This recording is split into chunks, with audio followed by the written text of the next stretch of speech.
Good evening, everyone. Good evening.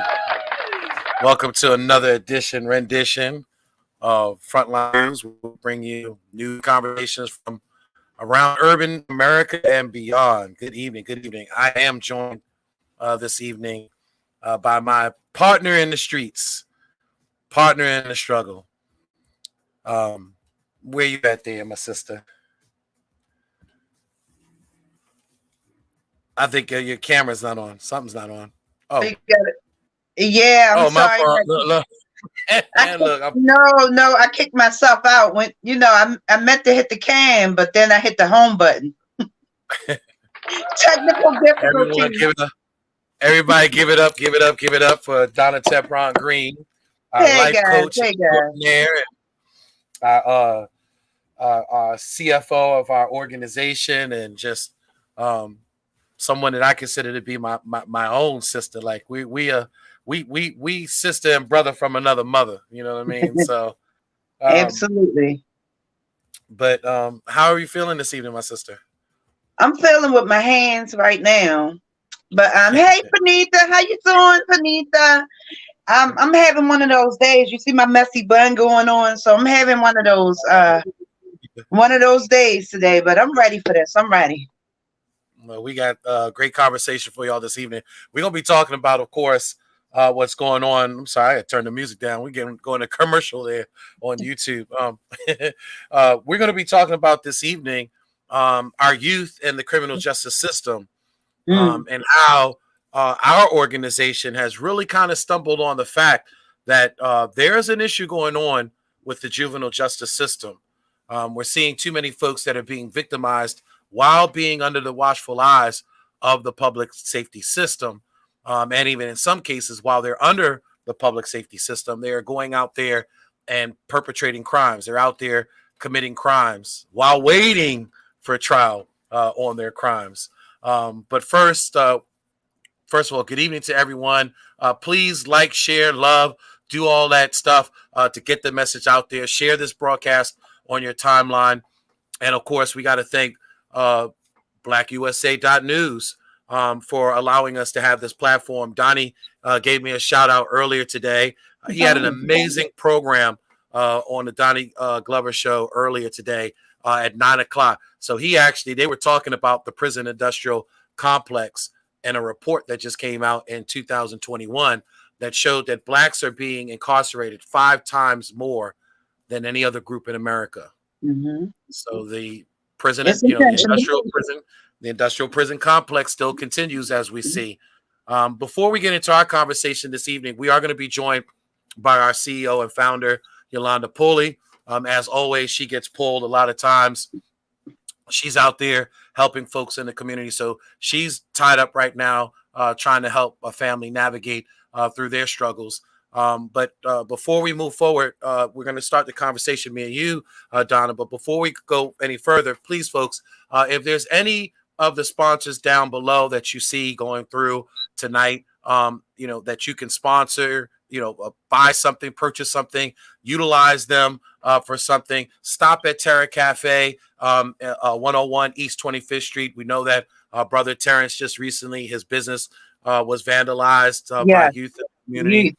Mm-hmm. I We went read out that. there. We had a delicious lunch, Donna. An But amazing you know lunch. what, Jason, I honor him because instead of him getting angry, like I don't even know if myself how I would deal with that. Instead of him getting angry, he's reaching out saying, whoever they are, come talk to me. You might have a job and that's I guess that's gonna hit the spot for some of these youth. Instead of myself like being angry, possibly, God forbid, I don't know. But it's a hard pill to swallow when somebody violates you. Yeah, man, and he does so much for the community. I mean, I've watched him do Neighbors Without Walls, where literally 30, 40 volunteers come together. They make sandwiches. They put together these health and beauty kits that have toiletries in it. Tampons for the women, tampons for the women, because a lot of times when you're homeless, you still having your cycle, and it's kind of rough to have your cycle and not have Instead of access.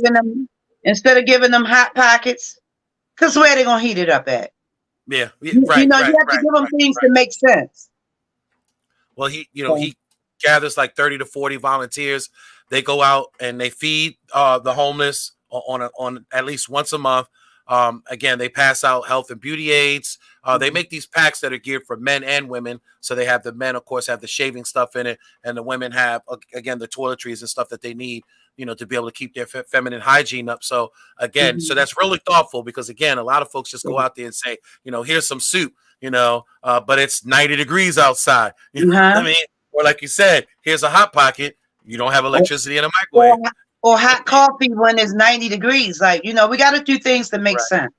Correct. So I'm glad that, again, there are good stewards of the community that are out there. And again, the food was excellent. We actually got turned on to something that we're going to actually go out there and do. I hate to say that we're going to do Greek style because the food is so big, but there's this sandwich that he has. It's a wrap, and it's a spinach wrap. With the grilled chicken inside. It has the Mediterranean rice and, the lettuce and tomatoes in there. I'm telling you, family, it comes with Chipotle sauce. We weren't really Yolanda's not really too into the spicy sauce. So we ended up getting mayonnaise on it. But I'm telling you, like, I ate her sandwich. I ate a piece of her sandwich. I was like, man, I'm getting this the next time. So, again, folks, if you can go out there and support Terra Cafe, please go out there. We're even asking during this period because it cost them about $2,000 to fix his window, and it's not something that you really want to go and report to your insurance, because you want to take a hit on your insurance. So a lot of times you take that cost and you eat that cost. So it cost about $2,000. We're asking folks, even if you can go and just put $5 in the envelope, $1 in an envelope, and give it to the cashier and say, look, give this to Terrence to help in replacement for the window. That's how community works. That's how unity in the community works. So, but again, if you can support any of the sponsors down below, again, Donnie also has several books out, Unapologetically Black, Black Wall Street, the story of Black Wall Street. I actually have me a signed autographed copy of Black Wall Street. Interesting facts that I didn't know about Black Wall Street. So again, thank you, Donnie, for just taking the time out and publishing the Black Wall Street book. If you have an opportunity, just purchase a book if you can. It's available on Barnes and Nobles, Kindle, Amazon. Make a copy or go to Everyone's Place. Support a Black business and go to Everyone's Place and purchase the book from Everyone's Place on North Avenue. So, but Donna, so much going on in reference to our youth in this city, and I'll let you kind of get things started here because. So the first things first is we'll throw out the disclaimer that we're going to have an uncomfortable conversation. So, just like us, be ready to have uncomfortable conversations because, with this subject alone, you, myself, and Yolanda, we kind of bump heads with what we agree to as far as the disciplinary actions and the courts. And, it's all a setup. And my issue is the problem, because, when you throw the problem out there, you got to give some type of solution. So I honestly feel like because a lot of kids haven't just started being bad or misbehaving. And I feel like the biggest difference now and before is the discipline that they took away from the household. You have a lot of parents that's actually afraid to discipline their children. We have people that's contacting us all the time because, like, even with the runaway children, they're delivered back home. And if the parents say, well, no, I don't want to deal with this, they could be charged with some type of whatever. So I feel if they return the discipline, because we all know there's a difference between discipline and child abuse. We know that. We've been spanked a lot. And some of these kids, if we don't beat their ASS, someone else will, including the police, the court system. They're going to beat them into their grave. So at what expense? We have a lot, so we're going to have that conversation. I'm going to play devil's advocate here because there's some folks. Here we go. There's some folks that say that you don't have to beat the child. There's folks that, of course, say, spare the rod, spare the child. So meaning that if you don't use the rod, there's a possibility, you're going to have issues with that child. I mean, again, so are you saying that children should be punished, and in some cases they should be punished with physical punishment as opposed to the Dr. Spock method, get in the corner, time out? You I know, feel like there's levels to discipline. There's absolute levels. So if you have a kid that's acting out, or like you're not going to beat them upside their head with something. Like it's levels to the discipline. So if you have a child that's talking back, you absolutely want to correct them with how like we have some parents that's abusive in the way they talk, and at one time, even myself, I was very abusive. Can I interject real quick? I just want to know if y'all can hear me. Yes, yeah, we can hear you. Yes. Because I'm yes. actually using my phone. I don't want to I was actually using my phone instead of the iPad this time. I just wanted to do a microphone check real quick. Yeah, we can hear you. Yeah, we Okay. can hear you. So now you got to remind me what she know I hate that. But we were talking about the physical discipline, and in some cases, some folks say that is the post enslavement syndrome. It's That discipline and everything, though, Jason. Like it's discipline, and there's levels to the discipline that you give your child. If you have a child that's out there, there's if they learn from, because they learn conflict resolution from the home. Let's not get that twisted. So all the cussing, fussing, hollering, however they tolerate, whether they're going to grab a weapon, like our mother used to say, if you can't beat them, grab a bottle, hit them up upside the head, like whatever. So we learned that conflict resolution from home. Unfortunately, right now, we're dealing with the whole society, and I can't say whole society, but a lost society, I'll say, in Baltimore City, where as though the parents feel like the only way that the children can protect themselves is with a gun. And my issue with the kids protecting themselves with a gun and them learning that from home is the fact that, unfortunately, one day that gun, that conflict is going to come home with them. So what do we do with that? And with parents not even having the right to discipline their own children, what happens? Because unfortunately, one moment, God forbid, the gun get turned around on you. So I definitely was a child that came from discipline, right? Mm-hmm. I mean, I was beat with the extension cord. I was beat with belts of all different sizes.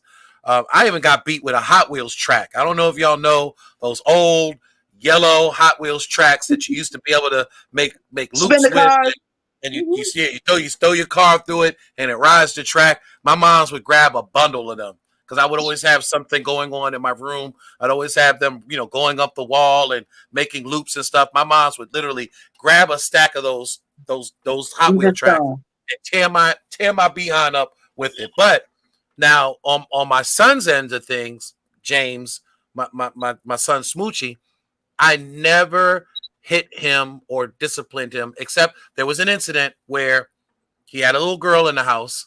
And yes, there was some physical discipline there because I felt that I didn't want him to get in trouble for statutory rape. I felt that, that this was the highest level of disrespect because, she's a minor, he's a minor, and we're responsible for that. At that point, there was some physical activity that had to be handled because you really went above and beyond. But his majority of his whole life, nobody never put his hands on him, and he doesn't have a criminal record. He drives truck, has 2 beautiful grandbabies. Grandbabies. He's married. I mean, I have two beautiful grandbabies from him. Okay. He's married. Never been arrested. Has a high security clearance because he's worked security before, armed security before. So I've never had to take him down that road. But for me, I got my butt tore up. And you know what, Jason? For my oldest, they're 10 years older than my youngest. They got tore up. But a lot of their actions, we won't even discuss on here. They had a reason to get tore up.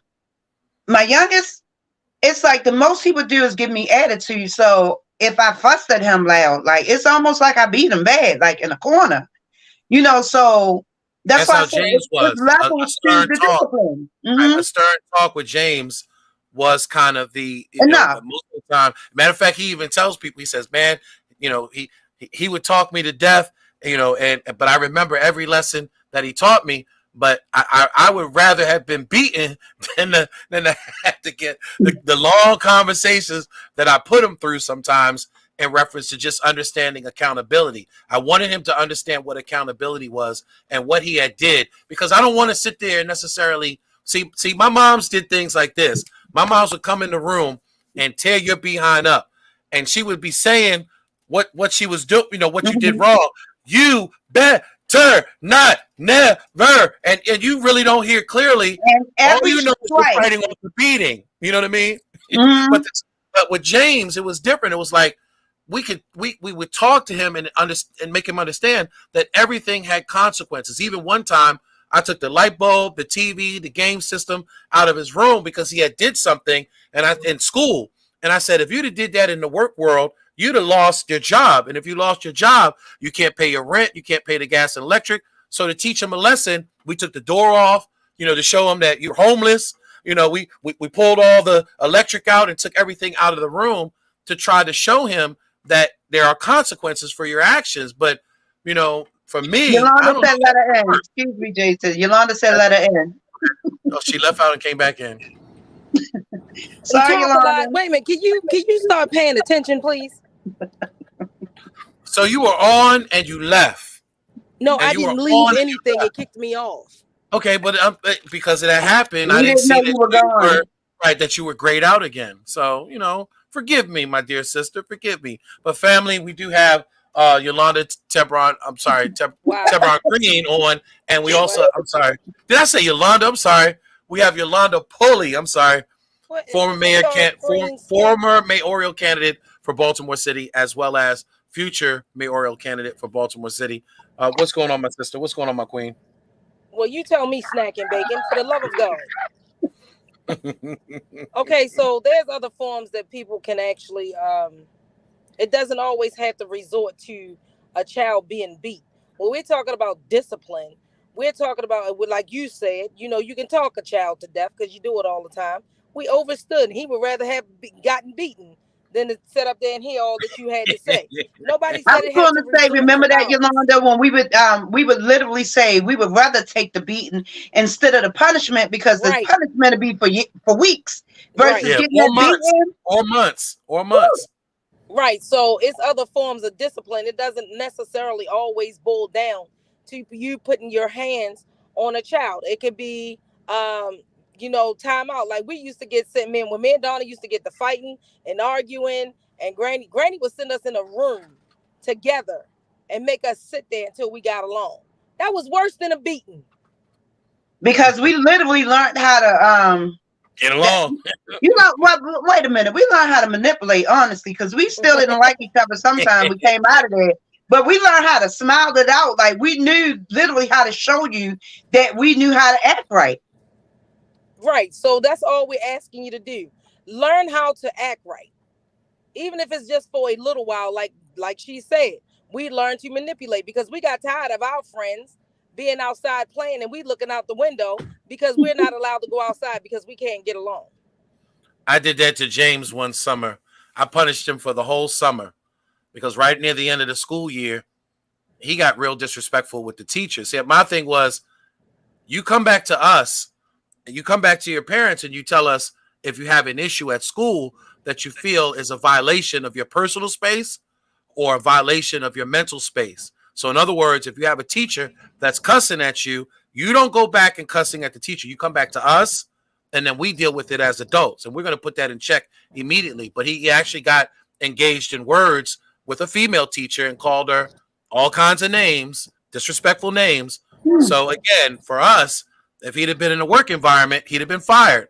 So we actually, Jason, listen to this. We punished him for the whole summer, and he never disrespected a teacher ever again. He was always yes, ma'am, and no, ma'am. When these children are disrespecting everyone, they disrespect the criminal justice system. They disrespect the home monitoring system. Their mom and daddy, teacher, their grandparents, grandma. Right, they're disrespecting everybody. But a lot of that has to do with boundaries. We're not putting the boundaries that used to be there. Jason, no, that's not true. That's not true. That's not true. That's because they want to be friends with their kids nowadays. Correct. They don't want to be the parents. There's no boundaries. There's no separation. We have parents that reach out to us all the time that cannot grab a hold of their children. They didn't start off as. Let me ask you something. But a lot of these households have one factor. there's a single parent that's trying to struggle to do that. It There's a doesn't single matter. parent. So it's okay. So It does so matter. if it was two women in a relationship or married in the house and they disrespected them, then what? If it's two men in the household and they've been disrespectful, then what? These children are not. But these are not the examples. A lot of these examples are single parent households. Correct? Cut me off. I'm just trying to get you to understand. These are single parent households, correct? No, all of them are not single family parent households, Jason. You don't take the calls that I get. And I know I don't take that is calls. real racist and biased that you think That's that every not. call that comes through is a single family household. I'm saying that the majority of the calls that you've been dealing with, let's take the 12-year-old in Westport. Was that not a single parent that was struggling with her child? I have no clue that really where the father was. I never asked. No, and that's wait a not minute. the First point, of all, because at the end of the day, wait. she could get mentors. Jason. You got Boys and Girls Club. You know, you got Jason, different. please. We got Big Brothers organizations. Jason, stop it. People don't gravitate You got to We that Are old Us stuff anymore. Jason, You got stop We it. Are Us. Jason, You got I We haven't Are seen Us. them take a child in yet, so stop it. Well, they claim they have a mentorship I don't program. care I'm what not they doubting. claim. Right. I don't care right. what they claim. What I'm saying is we have a mother and we have mothers that come to us and say, and matter of fact, even if the father is not in the household, he's actively engaged with his children. When they call, he's there. He do not have to be in the household for them to have two parents. Let's stop And you're that saying narrative not right necessarily two parents in the household. I'm saying that you have one parent that's struggling to rear a child, especially men in the city. We know that that's the common dynamic. 12-year-old, it's higher than 60, 70% in our community. It's not being Jason, racist. With the 12-year-old, it's just reality. He it's had reality. an active mother and an active father, and neither one of them. Every time he got sent over to one house, he always ran away. That's when she went to the courts and say, if you put him on home monitor, he's gonna run off. They sent him to his grandmother's house. He ran away. What y'all failing to realize, it has nothing to do with the family dynamics. It has everything to do with children. Doesn't it start at home? Everyone says. Everyone says everyone else says. Jason, they're not living with terror either. But hold on, let me tell y'all, like, y'all putting all situations together. That's the reason why it sounds like y'all don't agree. It's like sometimes it's only one parent in the house. Sometimes it's more than one parent in the house. Sometimes you have active parents that's not living in the house. Sometimes it's a sometimes situation. However, when you have a government that have them set up the way they do, and they're set up to fail. You know, if we're not learning correctly in school, and then we have parents that's working 2 and 3 jobs, they're not able to parent their children. You know, so unfortunately, they fall victim to the ones that they think is going to have their back, their friends, their homie, no matter how old they are. So you literally got to parent your children. So you got to stop and think that, you know, like, I can't afford not to work. If you can't afford not to work, then we must get to a point where we say, you know what, I can't afford to have no more kids. Correct. I'm telling you that there's similar dynamics in our community. You have latchkey kids. You have single parent households. You have households that in some cases have no boundaries. You're putting your children in adult situations. You're drinking in front of them. You're smoking in front of them. You're cussing. You have friends hanging out that you know are toxic, that aren't good around, supposed to be around children like that. And the children are picking up a lot of grown habits. I see children that are acting like they're 19 and 20 years old sometimes. And I'm saying, well, what's going on here with this child? Why are they acting like this? But it's because we are putting them in adult situations. Jason, I would bet that majority of the ones that's older than us said the same thing about us. The only difference that we're not doing is majority of us picking up guns and weapons for fights. Right. You know, because they got this embarrassing thing with the internet and not wanting to be embarrassed, you know, like that's the difference. So back then we were fighting, back then we were stealing cars, you know, back then we didn't use a lot of weapons for some of the things we did because we felt like our hands can protect us. Nowadays they feel like ain't nobody fighting, so they automatically assume I'm gonna have to shoot them. Right. See, so where does that give you the right? No, where does that give you the right to go out here and pick up a gun and take somebody's life? I didn't say that it gives you the right. Right. Hold on. Without consequence. Right. We're not talking about. I'm talking about. And there's many situations that I can think of. Again, where there's no boundaries.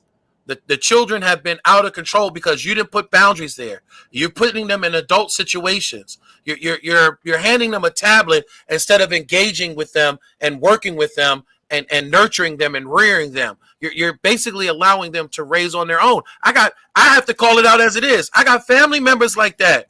I got family. You go in the house, the first thing you smell is weed all throughout the house. All throughout the house. And you have little children that are impressionable. That doesn't make them a bad parent. Irresponsible. I didn't say it makes them not a bad parent, but we were always told at our age, go in the room. My mom smoked weed.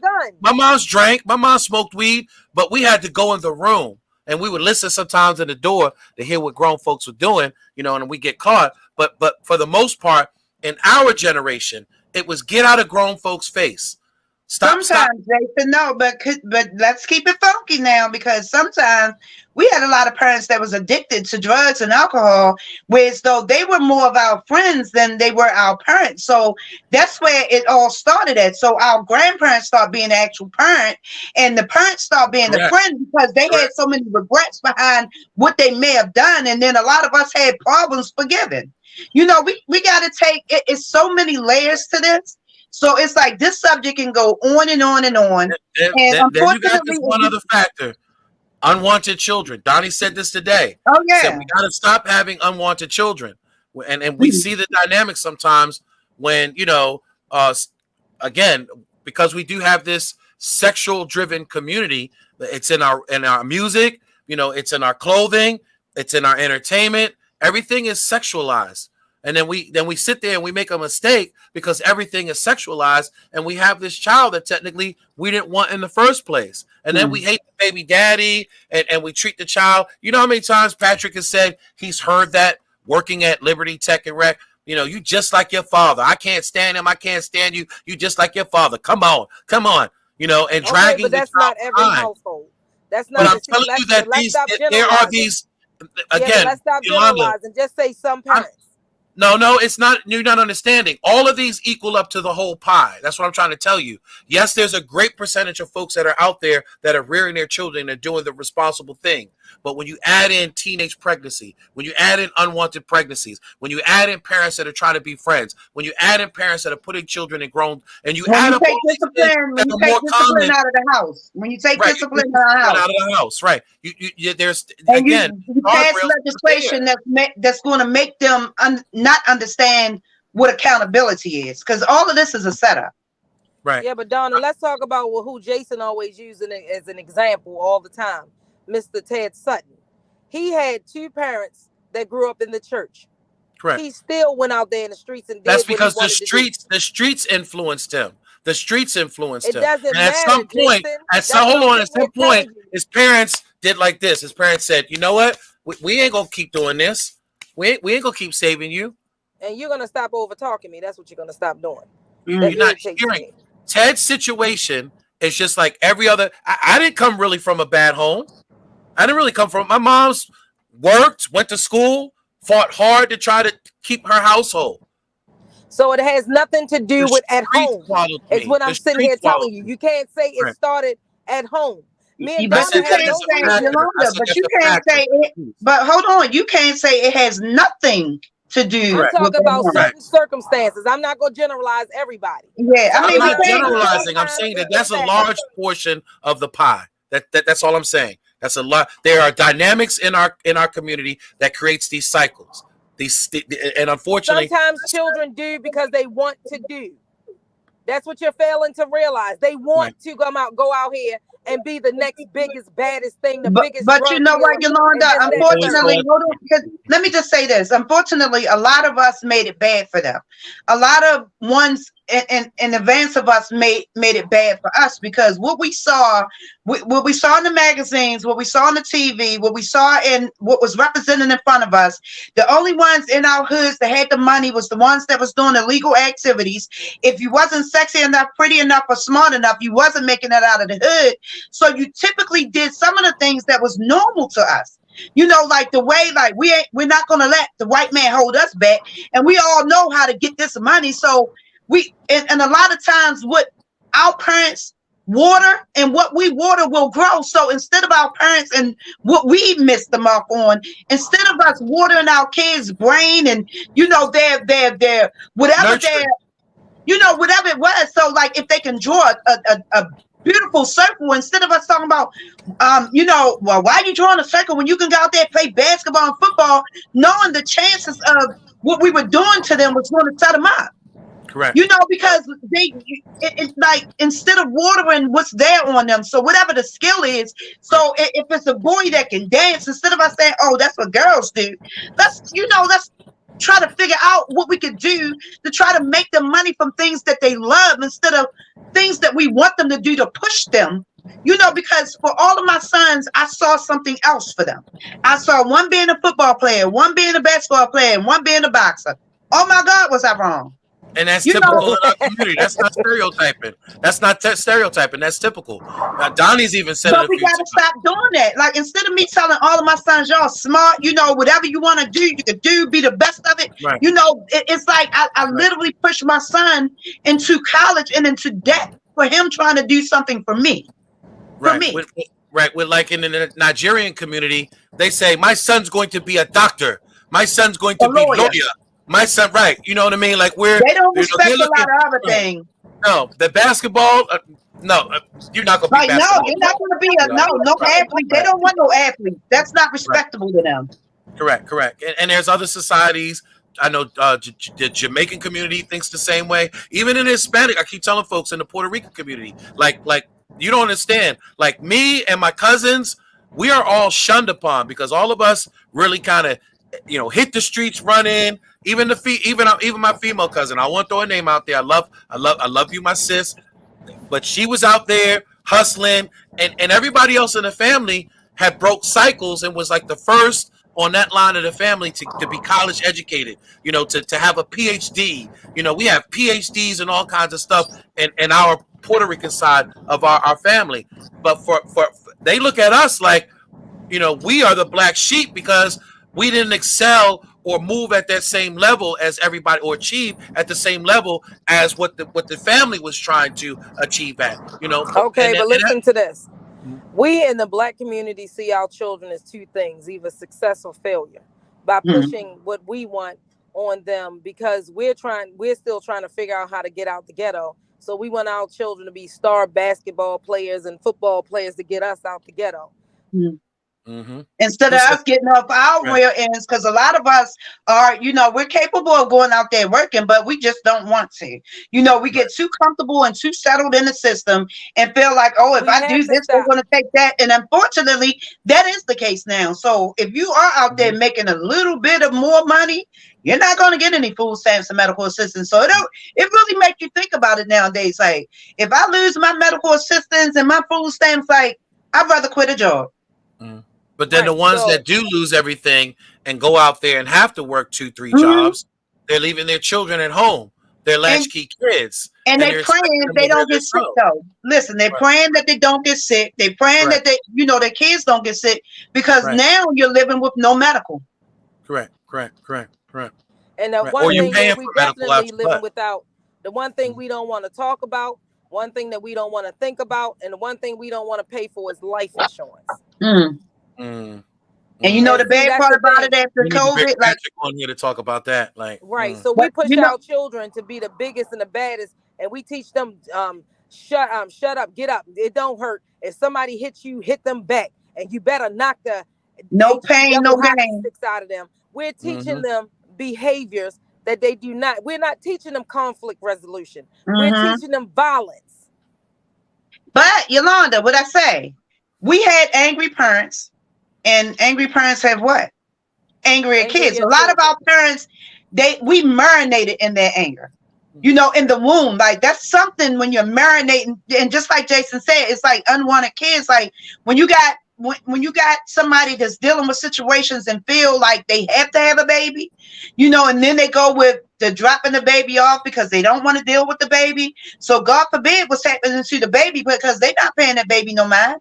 Yeah, I just had a conversation with a young lady on yesterday. Well, Did we lose Yolanda? Did she freeze? Yeah, she froze up. Oh, there she go. All right, start from the top. You broke up. We I said lost I you for a second. received a phone call from a woman yesterday about her son, who's now she considered a problem because he's now getting locked up and this, that, and the third. But to make a long story short, it was okay for you to, and I had to give it to in layman's terms. It was okay for you to take his money selling drugs. Mm. It was That's okay the for first him. step. Well, he couldn't be laying up in my house and not paying bills. I would rather for my son to lay in the house and not pay bills than go out here and break law and get my house raided, because that's where the whole conversation boiled down to. She don't know what to do because she's going to get put out because her son, they raided her house.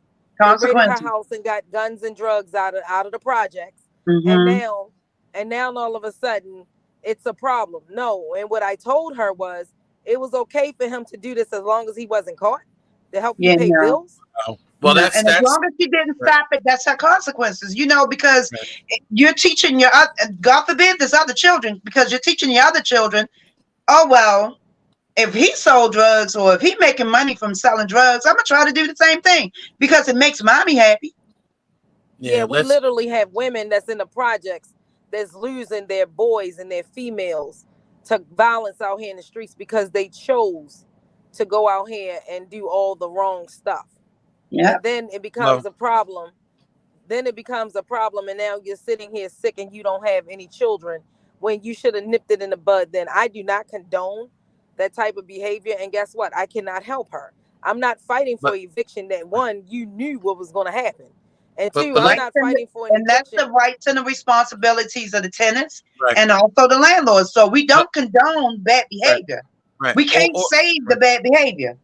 Right. Well, let's take this into fifth gear. Let's take this into overdrive here. Okay. Because Yolanda's bringing up a great point, and it kind of ties into what we really wanted to talk about this evening.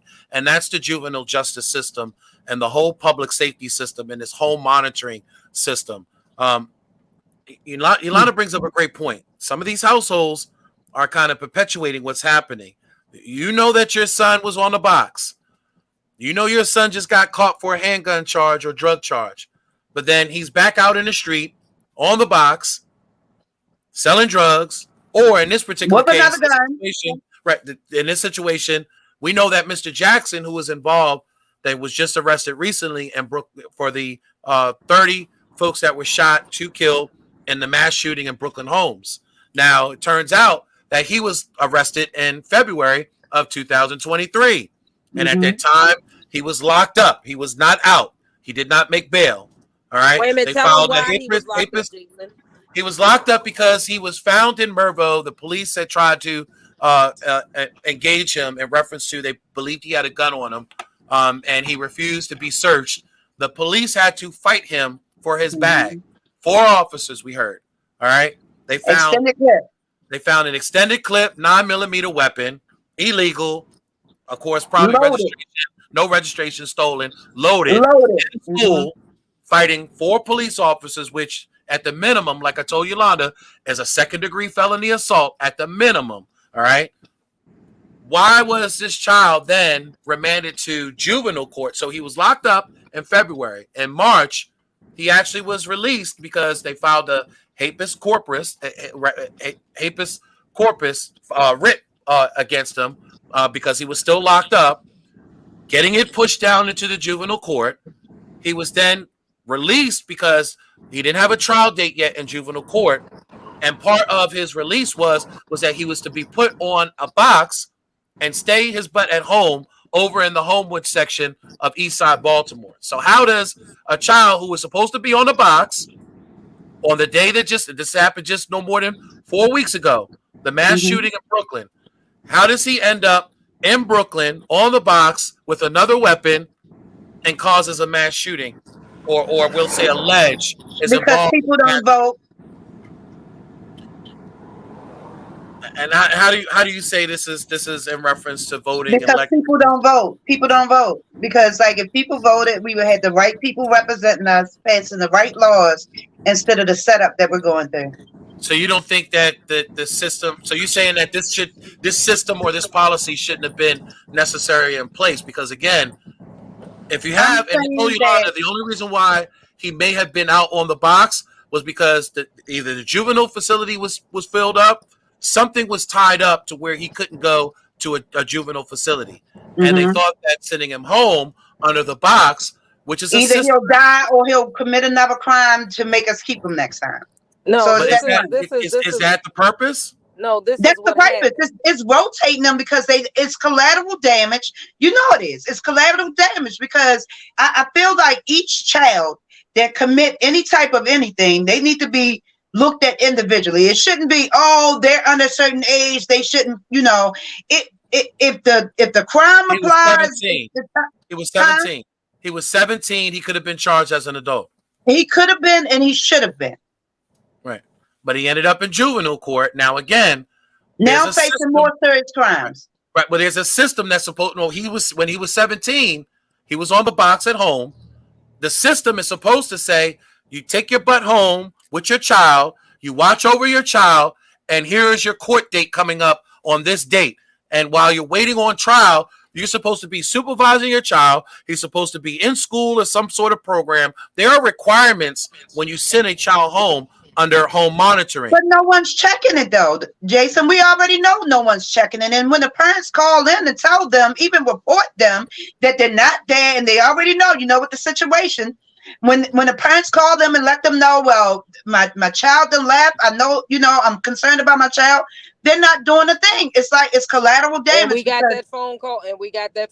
And Too. that's what I'm saying. Chances are, if you got a child out here that's young, that's been locked up already for a gun, and they slid through the system where it's though, oh, they're juvenile, let them go home. How many more times are you going to give them until one, they're dead, or they do a more serious crime where it's though they had no choice but to give them time? Right. So the information that I received was, the young lady, when she found out her son wasn't in the house through another 17-year-old that was killed earlier this year. She noticed she got the notification on her doorbell, her Ring doorbell, when it went off. She called the home monitor.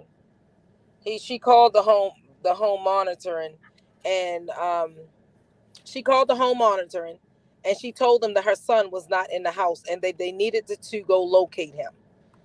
And when they located him, they called her 2.5 hours later and say, "Hey,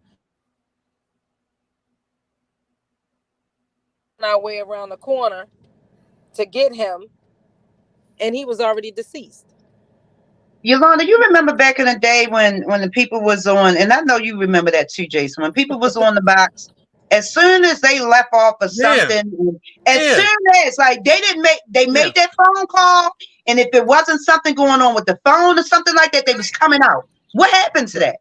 But see, there was a system that was different than it is now. Like, for instance, it's overwhelmed. The system is overwhelmed. Not only is overwhelmed, so originally, the original GPS program, the state bought the equipment, and you paid for the equipment, but there was also a state monitoring. So there were officers in the Department of Public Safety and the probation that came out, and sometimes they would come out just to do a spot check to see, because again, at that time, the judge tell you, you're not supposed to be associated with any known felons. You're not supposed to be on no drugs, alcohol. You're not supposed to be outside the home. So sometimes you're not even supposed to be in the area of the crime a lot of times. Right. And we've watched it. I told Yolanda a story. I said, I remember one time one person had issues with their box where they noticed the box kept going off and kept saying that they were disconnected.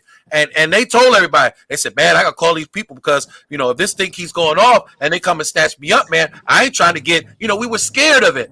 We were scared of any little quirks with it and reported it and wanted to comply with it because we knew that meant that we would be violated if we broke any of the rules in reference to GPS. Now it seems like well, from what we understand, there's a vendor involved in the whole program. So you pay for the box, they monitor it, they do the GPS location, and then they will then dispatch that to the police if you are violated. So there's not an actual patrol anymore that goes around checking these boxes. What so happened it's a breakdown in this system. What happened to it? You got a system that they're paying even more money for. Correct. Like people are literally going broke to be on home monitoring. And I like to throw an idea out there because you know that gunshot, what's the name, technology? Won't they put that on the box? Because a lot of them are out there doing crime. So it's like if it's something that goes off and that box is on them, Right. it And should it ties you into the GPS. But again, Yeah. it seems to be so there's like 2 or 3 vendors that are in charge of this GPS that you subscribe to. So they actually put the responsibility on the parent to get in contact with the particular vendor to set up the arrangements. And if you go to the vendor's website, they say, "Oh, this is supposed to save the state $25,000 in reference to incarceration while people are waiting for pretrial or waiting for trial related service." If they're not locked up in there, the state is not, taxpayers not paying for it. We get that. But I'm going to pay more money to be home, and you're not really monitoring me, but I'm paying even more money for you to tell me my mama should monitor me. And that's basically what they're saying. And then Yolanda found out that they don't run 24 hours. So the monitoring technically only happens 9 to 5. Now, again, remember I told you about these boundaries for children. If a child knows that's on a home monitor that after 5 o'clock, I can leave the house and ain't nobody going to really say anything. So when are we going to challenge that, though? Because that's going to come with changes. When someone called them, they have a 24-hour hotline. I mean, an in-call thing, I guess, Right. when people transfer it to their phones or whatever. So if she called them at 9 o'clock and told them my son is not in the house, and then she found out 2 hours later that her son was deceased, and when they called her, they was like, "Well, we just located him. He's around the corner from us." And her only response was, "You're too late. He's already deceased." I'm trying to find out, how do you have a system, again, that's charged to hold these young people accountable for a crime they may have committed. But then in some cases, what we're finding, and we don't have just one case, family. I'm telling you that People Empowered by the Struggle has not dealt with one case. We have about more than a half a dozen cases where juveniles were either on the box, committed a crime, or were on the box and ended up dead. And that's the people that know to contact us or figured out a way to contact us. So I wonder if we did a study as to how many children or juveniles actually was either shot or killed while on the box. Or went out there and perpetrated another crime while still waiting to be held accountable. Where is that information at? Can we pull that somewhere? Well, because it's a juvenile record, it's protected. Correct. So it's a protected, sealed document, and again, I mean numbers. No one is calculating, even without the names. I'm saying the numbers of juvenile that recommit crimes and or that do something, where because somebody need to be calculating the numbers, because if not, they're not going to really see the significance. It's one thing about talking about it, it's another thing with seeing it. Yeah, I know there's a broken system here, and I know that Yolanda recently has actually solicited the mayor's office to do an investigation, and I know that currently the mayor's office is inquiring about how many children are on the box, how many children have been harmed while under the box, and how many children have gone back out there to commit crimes to try to get a take on exactly what's going on. I know that Yolanda and us have expressed on putting together a petition and petitioning Governor Moore to take a closer look as to what's going on with this public safety system and the GPS monitoring system and these vendors that are supposed to be in charge of the GPS system. I like to give praise where praise is due. I got to give it to Mayor Brandon Scott, because he was already ahead of the situation when he went down into Annapolis, and he went down there and he asked for, the data on these individuals who's on home monitor that's not being properly monitored. And he said, "Hey, give us the data so we can start tracking them." And they never gave it to him. So how do you get the data? That's what I'm trying to figure out. If the mayor couldn't get it, how do we get it? Well, the governor can. Again, the governor. So we're talking about a state agency. Yes, the city has an interest in it because there are children that are supposed to be monitored by the program. but this is a state agency. That's what Marilyn Mosby was trying to tell us at first, that a lot of these things that folks are pointing the finger at the state's attorney's office about is a state agency. And we have a new director for Department of Public Safety appointed by Governor Moore. We need to hold their feet to the fire and ask them what's going on with this agency that's charged to, one, protect the public, and two, protect these young minors that have violated the law, that are supposed to be facing and answering to their crimes. Did you see that interview with I think it was Giovanni, and it was when he was saying how, like, and Yolanda even said that how like even with City Hall, how it used to be a certain amount of people, now that like the budget then got so big and so many people that nobody know who's responsible for what to do what, and then they send you in circles, and then you end up not getting anything taken care of. So I feel like it's intentional. I think it I is really very do, because you're spreading the government open. It's too much government. It's too many departments where it's though you got to call one to get too to many another. unnecessary departments. But it's intentional, because why would you do that instead of having, I would want to make it smaller so they know, okay, if I contact this, then I can be routed to the correct place. Like they making all of these, who's fixing anything when we had them contacting us and they get paid for it. They getting taxpayer money and will contact us to take care of what they're supposed to be doing. Let's throw it into the last gear here. Should the governor call a special session in reference to our youth? He's already made an announcement that he's not going to call a special session.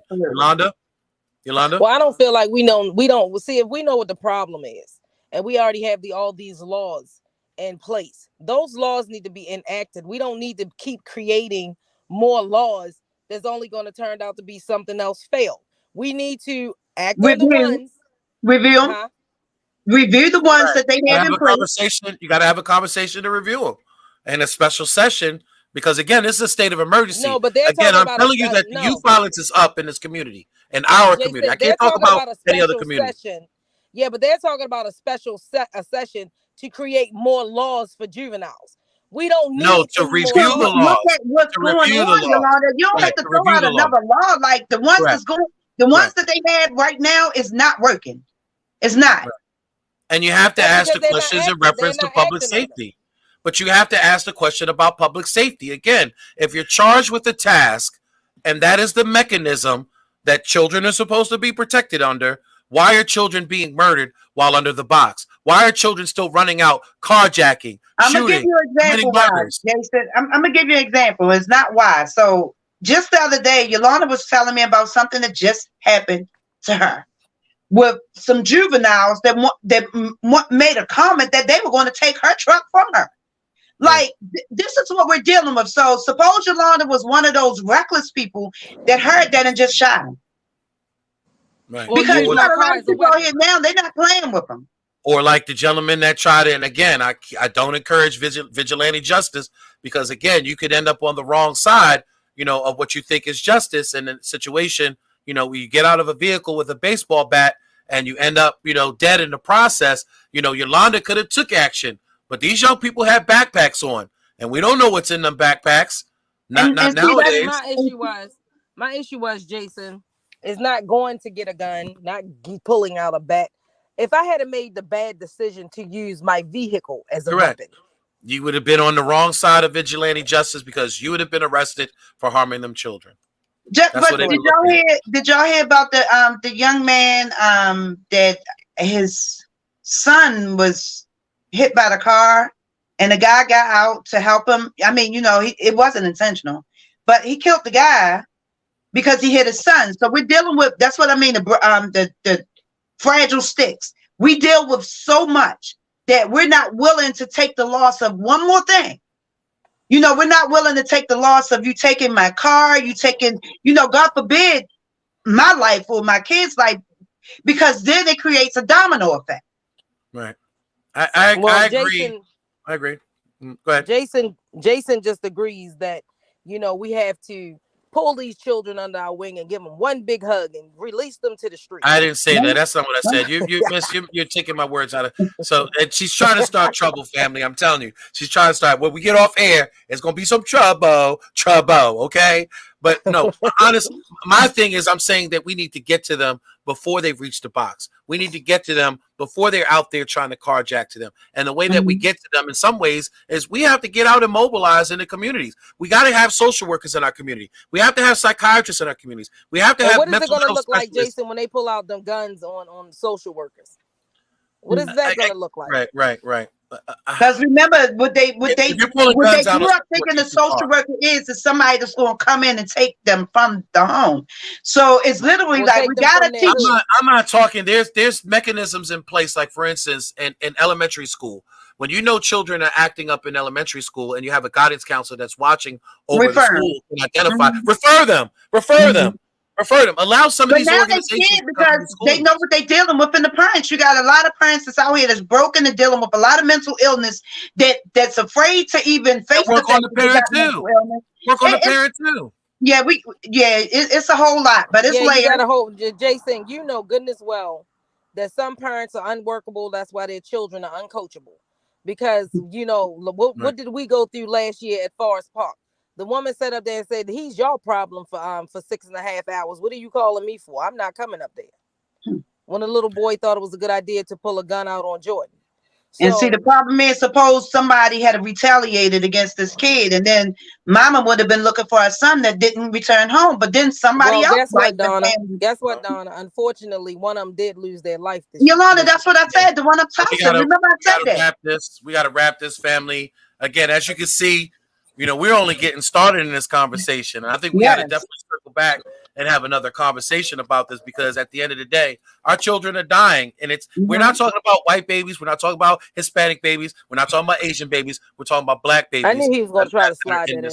You know I was, to end this off. So, because at the end of the day, it's about our community. It's about our children. And we have to find a way to get a hold of them. But we also have these young ones out here, these black ones that you're talking about, that's also carrying guns and taking these children's lives.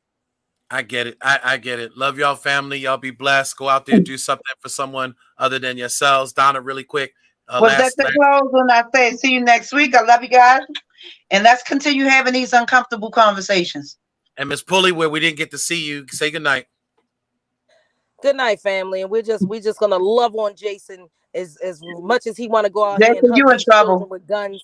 And he want to protect the ones with the guns and not protect the victims. Love on me if you want to. I'm gonna act out. I'm gonna show you acting out. You have to put me on a box. You have to put me on a box. Love y'all, family. Good night, y'all.